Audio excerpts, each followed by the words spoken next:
그럼 안녕하세요. 에스프레소 추출 컨텐츠 오랜만에 준비했는데 지금 촬영 날짜가 3월 27일이거든요. 그래서 어제랑 오늘은 다시 조금 춥긴 한데 저번 주 후반부터 날씨가 조금 많이 따뜻해지더라고요. 그래서 온도도 올라가지고 저희가 교육장에서 추출을 할 때도 실제 수업을 할 때도 추출 양상이 조금 많이 달라졌거든요. 일단 겨울철에 비해서 조금 좋은 점은 추출이 조금 원활하게 되는 경우들이 많아요. 그래서 정전기 현상도 조금 줄어들고 커피들의 온도도 조금 올라가다 보니까 기본적으로 추출이 잘 되는 장점이 있는데 조금 다른 점은 내부 온도가 많이 올라가다 보니까 커피가 가지고 있는 가스가 빠지는 속도가 조금 빨라진 게 실제 체감이 되더라고요. 그래서 커피에서 원래는 쓴맛이 많이 나오지 않았는데 동일한 로스팅 날짜에 동일한 디게싱 기간을 거쳤는데 훨씬 더 조금 쓰게 나온다거나 또는 내가 같은 레시피를 적용을 했는데 어제보다 갑자기 좀 쓴맛이 증가한다거나 이런 것들을 저도 겪었고 현재 겪는 분들이 좀 많으실 것 같아요. 또 이 영상이 올라가는 시점에는 날씨가 더 따뜻해지다 보니까 점점 여름이 돼갈수록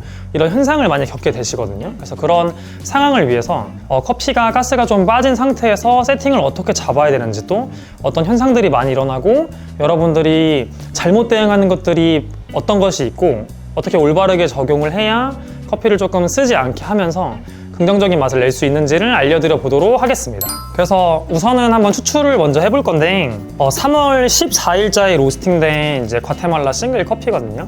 그래서 얘를 한번 일단은 지금 기본적으로 기본값을 넣어서 추출을 한번 해보도록 하겠습니다. 그래서 추출은 19g에 34g 정도를 추출을 우선 해볼게요. 지금 19g 담아서 한 33g 조금 넘게 나왔는데 시간은 23초 정도 걸렸거든요. 그래서 추출이 막 엄청나게 빠른 양상은 아니긴 해요. 근데 이 커피를 이제 먹어보고 조금 설명을 이제 하나하나 드려볼 건데 뜨거운 물 200ml 정도에 넣어서 따뜻한 아메리카노로 만들었거든요. 한번 이제 먹어보도록 할게요. 지금 먹었을 때 우선은 뭐 농도나 이런 부분들이 연하거나 그런 문제는 없는데 끝 부분에 쓴맛이 조금 강하게 계속 오랫동안 지속되는 게 있거든요. 또 추출 양상을 봤을 때 이렇게 가스가 많이 빠진 커피 같은 경우에는 후반부에 압을 유지하기가 더욱 힘들어지다 보니까 추출이 막 터지듯이 나오는 현상이 발생할 때가 있어요. 물론 무조건 추출이 터졌다고 맛이 안 좋은 건 아니에요. 근데 흐름적으로 그렇게 나오기도 하고 지금 맛적으로도 뒷부분에 남는 쓴맛이나 부정적인 맛들 또 이 커피가 약간의 더 넘어가서 살짝 스모키한 느낌까지 지속이 이루어지게 되거든요. 근데 여기서 저희가 생각해 봐야 될 게 뭐냐면은 지금 IMS 약 20g 바스켓에 19g 넣고 34g 추출을 했거든요. 제가 원래 사용하던 이 커피를 사용하던 레시피예요. 근데 시간이 23초가 나왔죠. 이거를 매장 상황이라고 해볼게요. 이 커피가 지금 약 2주가 안 된 커피거든요. 여러분들이 운영을 하시는데 이 정도 로스팅 날짜가 지난 커피는 많이 사용을 하게 됩니다. 여러분들이 원래 값을 19에 34에 뭐 26에서 29초 또는 30초까지 잡는 분들이라고 해볼게요.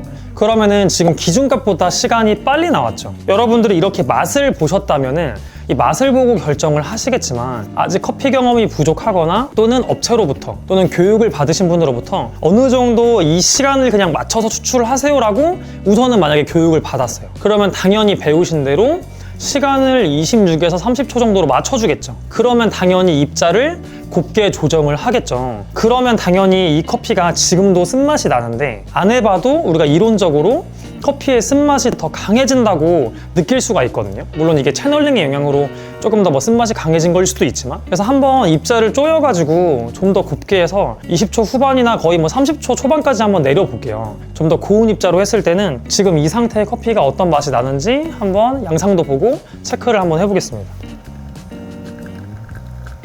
네, 여러분 이번에도 추출을 한번 해봤고 이번에 똑같이 19g 담아서 34g 정도 추출을 했고 추출 시간은 34초 정도 걸렸거든요. EK 기준으로 제가 한 3칸 정도 입자를 곱게 했는데 조금 많이 고와지다 보니까 중간에 막힘 현상도 조금은 있긴 했어요. 어쨌든 입자를 곱게 해서 좀 시간이 길어졌는데 이거 맛을 한번 보도록 하겠습니다.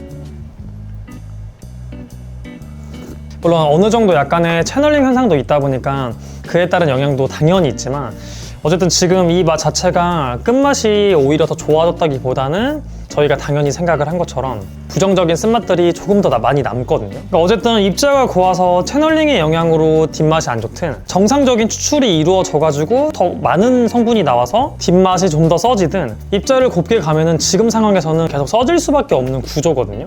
그러면은 또 이런 생각을 하실 수도 있어요. 아니 그러면 19에 34 했을 때 처음에 23초 나왔을 때 그게 썼으면 입자를 더 굵게 해가지고 더 빨리 떨어지게 하면은 덜 쓰지 않냐 이런 얘기를 해주실 수도 있는데 그 말도 맞거든요. 제가 아까 1.5로 처음에 그라인딩 했는데 그거를 1.7이나 1.8까지 풀어서 뭐 여러분들이 쓰시는 그라인더는 그거 숫자에 맞게끔 입자를 더 굵게 수출했으면은 당연히 시간도 빨라지고 먹었을 때 맛도 쓴맛이 더 적어질 수 있겠죠. 근데 문제가 있습니다. 그러면은 커피가 엄청 많이 가벼워지게 돼요. 그래서 아메리카노 드셨을 때 쓴맛은 없어질 수도 있지만 커피가 전체적으로 가벼워지고 맛이 연해져서 그냥 맹물이 될 수가 있거든요. 완전 물은 아니긴 하지만. 그래서 이거는 최선의 방법이라기보다는 그냥 쓴맛을 제거하기 위해서 어쩔 수 없이 쓰는 행위예요. 저는 보통은 권장을 드리지 않습니다. 그래서 어떤 식으로 해결을 해야 되냐. 오래된 커피, 너무 오래된 건 안 돼요. 또는 이렇게 온도가 올라가는 상황에서 내 예상치보다 커피에 가스가 많이 빠졌을 때 내가 순간 대응을 해야 되는데 오늘 당장에 어떻게 대응을 하셔야 되냐면 바로 도직량을 올려줘야 됩니다. 그래서 저희가 19g을 지금 썼잖아요. 얘를 19.5나 또는 20g 정도로 0.5에서 1g 정도를 올려주시는 거예요. 저희가 다른 영상에서는 너무나 많은 도직량을 쓰면 안 좋다, 헤드스페이스가 확보가 안 되면 안 좋을 수 있다 얘기를 했는데 커피가 어느 정도 가스가 꽤나 많이 빠진 상태에서는 우리가 가스에 의해서 저항이 높게 형성이 되지 않다 보니까 그만큼 가스에 의한 채널링이 줄어들게 되거든요. 반대로 너무나 쏟아지는 결과가 나오게 되는 거잖아요. 지금 빨라지는 게. 이번에는 도직량을 올려서 그 가스가 하던 저항을 커피 원두로 맞춰준다고 보시면 좋을 것 같아요. 물론 너무나 많은 업도징은 권장드리지 않습니다. 어느 정도 헤드스페이스가 확보될 수준까지만 올려주셔야 되거든요. 지금 이 바스켓에 이 커피를 20g 정도 담아도 어느 정도 공간 확보는 될 거예요. 그래서 한번 20g을 담아서 똑같이 34g 정도 수출을 한 다음에 테스트를 해보도록 할게요. 그래서 이번에는 여러분 20g에 34g 정도 뽑았는데 시간은 28초 걸렸습니다. 아까 첫 번째 세팅했던 입자와 같은 숫자를 사용을 했거든요. 아까는 23초, 지금은 도직량을 1g 업했기 때문에 28초 정도 걸렸습니다. 그래서 얘를 희석을 해서 먹어보도록 할게요. 그래서 다른 맛들 말고 아까 계속 얘기하는 쓴맛에 대해서만 할 건데 아예 없는 건 아니에요. 지금 커피 자체가 미디움 다크 정도의 커피에 2주 정도가 조금 지나고 가스가 조금 빠진 상태다 보니까 아예 없는 건 아니지만 확실히 1번보다는 훨씬 더 깔끔한 느낌으로 끝나게 되거든요. 만약에 여기서 나는 이거보다 더 깔끔하게 하고 싶다 하시는 경우에는 지금 제가 34g을 뽑았잖아요. 32g이나 30g으로 이제 추출량을 줄여주시면 됩니다. 근데 우리가 왜 이 방법을 제가 많이 권장을 드리냐면은 19g에 아까 34에서 추출량을 줄여도 뒷맛이 조금 줄어들 가능성이 있거든요. 근데 이제 문제가 우리가 에스프레소 같은 경우는 어느 정도 압력적인 요소가 중요하긴 해요. 왜냐면은 에스프레소가 핸드드립이랑 다른 부분은 이 압력을 통해 추출하는 방식이다 보니까 압력을 통해서 형성되는, 추출되는 비수용성 물질들이 있게 되거든요. 그게 이제 보통 우리가 오일이나 가스 형태가 눈으로 보이는 크레마라고 하는 것인데 그 오일 덕분에 우리가 입에서 넣었을 때 핸드드립보다는 조금 더 미끌거리고 무거운 질감을 형성을 하게 됩니다. 근데 가스가 좀 빠진 커피들은 추출을 했을 때 커피 성분이 조금 줄어들다 보니까 또 압력이 높게 형성되지 않다 보니까 시간이 빨라진 거잖아요. 먹었을 때 가벼운 느낌이 들 수밖에 없거든요. 거기서 추출량을 줄이면 아까 분쇄를 굵게 한 것처럼 쓴맛은 조금 줄일 수는 있겠지만 동시에 무게감 같은 부분들이 약해질 수가 있습니다.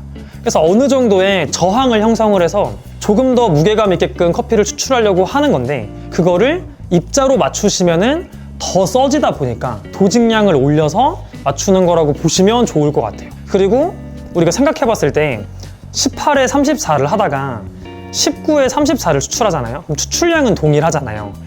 도직량을 올렸을 땐 어떤 현상이 일어나냐면 우리가 어려운 말로 추출 수율이 감소하게 되거든요. 어떻게 따지면은 더 적은 양의 물을 쓴 효과예요. 1g 대비. 그래서 원래도 18g에 34에서 추출량을 마치 줄인 것처럼 도징을 18에서 19로 올리면 추출량을 줄인 것 같은 효과가 일어납니다. 그러니까 지금 가스가 빠진 그거를 고려하지 않더라도 도직량을 원래 올리면 성분이 적게 나오게 돼요. 그래서 이 방법의 장점은 뭐냐, 내가 어느 정도 가스가 조금 빠진, 그래서 어느 정도 평소보다 쓴맛이 많이 나오는 커피를 추출한다고 하셨을 때 입자를 곱게 해서 단순히 시간을 맞춰 추출하는 것이 아니라 도직량을 올림으로써 저항도 어느 정도 맞춰주고 대신에 추출량도 고정하면서 수율도 감소시키는 효과를 낼 수가 있습니다. 그러니까 쓴맛이 조금 더 줄어들게 만들 수 있어요. 근데 거기서도 먹어봤는데 조금 더 쓴맛이 난다면 거기서 추출량을 조금 더 줄여보시는 방법을 쓰는 거를 추천을 드릴게요. 근데 이제 먹어봤을 때 이 정도 뒷맛은 크게 나쁘진 않아요. 저 같은 경우에는. 그래서 이 정도로 고정을 하거나 또는 더 아쉬운 점이 있다면은 한 2g 정도만 더 줄여서 한번 추출을 해볼 것 같아요. 자, 여러분 이제 오늘 영상 한번 깔끔하게 정리를 한번 해드릴게요. 상황은 여러분들이 커피를 사용을 하시는데 겨울철에서 이제 날씨가 점점 따뜻해지고 봄, 그 다음 여름으로 갈수록 커피에 가스가 빠지는 속도가 조금 빨라지거든요.